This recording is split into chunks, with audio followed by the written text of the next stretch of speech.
안녕하세요. 치매도커입니다. 오늘은 노인 장기 요양 등급 신청 방법과 등급 종류에 대해서 알아보겠습니다. 우선 노인 장기 요양 등급은 집에 계신 어르신들이 신체적으로 몸이 불편하시거나 치매와 같은 인지 기능에 문제가 있어서 일상생활에 많은 불편을 겪고 있을 때 신청을 하실 수가 있어요. 그런데 이러한 증상이 6개월 이상 노인성 질환으로 지속이 되어야지만 신청이 가능하세요. 그러면 단계적으로 어떻게 신청해야 되는지 알아보겠습니다. 첫 번째 단계는 국민건강보험공단에 전화를 하시거나 아니면 직접 방문을 하셔서 노인장기요양보험 이용 신청을 하시면 됩니다. 그런데 대부분의 어르신들이 직접 신청하시기는 좀 힘드신 상황이 많기 때문에 가족이나 대리인분들이 신청하는 경우가 많습니다. 어르신들이 직접 신청을 하는 경우와 대리인에게 위임을 하는 경우 각각 준비해야 하는 서류가 다르므로 공단의 자세한 서류 안내를 받으시면 됩니다. 두 번째 단계는 신청을 한 이후에 공단에서 교육을 받으신 간호사나 사회복지사 같은 분들이 집으로 직접 방문을 하셔서 어르신들이 실제 일상생활에 얼마나 불편을 겪고 계신지에 대한 평가를 하게 됩니다.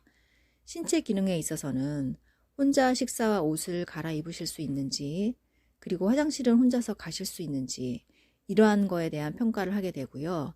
인지 능력 부분에 있어서는 기억을 잘 하고 계신지, 최근 들어 남을 의심하거나 화를 잘 내거나 감정의 기복이 심한지 등등 이런 모든 정보를 점수화해서 장기 요양 인정 점수를 받고 그 다음에 병원에 가셔서 노인 장기 요양 보험에 필요한 의사 소견서를 받으시면 됩니다. 이렇게 공단이 낸 장기 요양 인정 점수와 의사 소견서를 합해서 최종 등급을 받으시게 됩니다.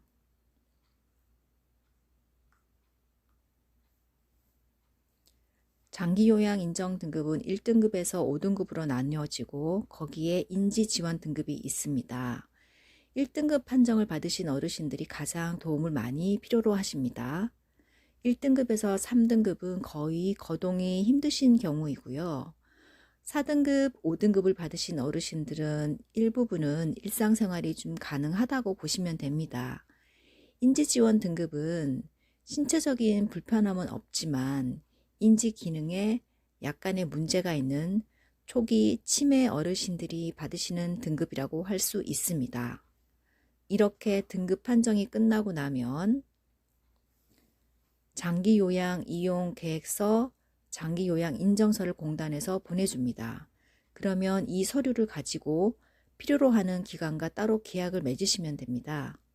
장기요양 기간은 요양원처럼 기관에 입소하셔서 생활을 하시는 경우와 집에서 요양보호사나 간호사가 방문하는 방문요양이나 방문 간호 방식의 서비스가 있고, 그리고 어르신들이 오전에 갔다가 오후에 돌아오시거나 저녁에 오시는 데이케어 센터 서비스가 있습니다. 그리고 이외에 다른 것들도 있습니다. 이렇게 오늘은 노인 장기 요양 등급 신청 방법과 등급 종류에 대해서 알아보았습니다.